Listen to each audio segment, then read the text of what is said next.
দেশৰ সম্পদ বিক্ৰী কৰি খোৱা বিজেপি চৰকাৰ হাই হাই নিবনুৱা সংস্থাপন দিব নোৱাৰা এই চৰকাৰ মুৰ্দাবাদ নিবনুৱা সংস্থাপিত কৰিব নোৱাৰা এই চৰকাৰ মুৰ্দাবাদ। ৰাষ্ট্ৰীয় আৰু আঞ্চলিক ৰাজনৈতিক আজি ঐক্যবদ্ধ হৈ প্ৰতিবাদ সাব্যস্ত কৰিছোঁ গুৱাহাটী জিলাত।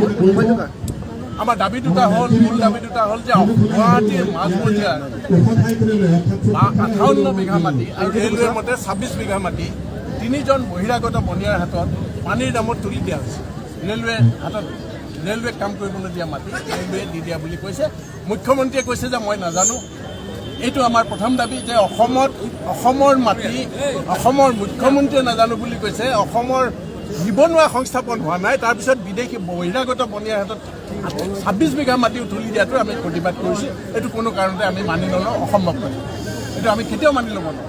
দ্বিতীয় দাবীটো হ'ল যে অসমৰ দুটা কাগজ কল জাগিৰোড আৰু 5 গ্ৰাম কাগজ কল পানীৰ দামত তেওঁলোকে বিক্ৰী কৰিবলৈ ওলাইছে।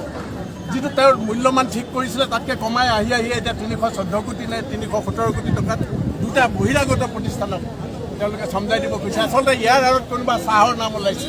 কোন চাহ আপোনালোকে বুজি পাব। দুইটা বেপাৰ কাক চমজাই দিব খুজিছে কোনোবা চাহ। কোন চাহ? এতিয়া ভাৰতত বিখ্যাত চাহ কোন আছে? এই চাহৰ পুত্ৰই এই কাগজখন ল'ব খুজিছে আৰু আমাৰ মুখ্যমন্ত্ৰী হিমন্ত বিশ্ব শৰ্মাই এই গোটেই ষড়যন্ত্ৰৰ গুৰি ধৰিছে। গুৱাহাটীৰ মাটি আৰু চাওক, মুখ্যমন্ত্ৰী নিজে যেতিয়া মাটি দখলত ব্যস্ত, মাটি আত্মসাৎ কৰাত ব্যস্ত, চিলিং উদ্বৃত্ত মাটি তেওঁ আত্মসাৎ কৰিছে, চৰকাৰী মাটি অবৈধভাৱে দখল কৰিছে, পানীৰ দামত ক্ৰয় কৰিছে আৰু এইজন মানুহৰ ছত্ৰ ছায়াতে এতিয়া গুৱাহাটীৰ আশে পাশে অসমৰ যেনিয়ে তেনিয়ে মাটি বুলিলে বলিয়ান হৈ পৰে মুখ্যমন্ত্ৰী।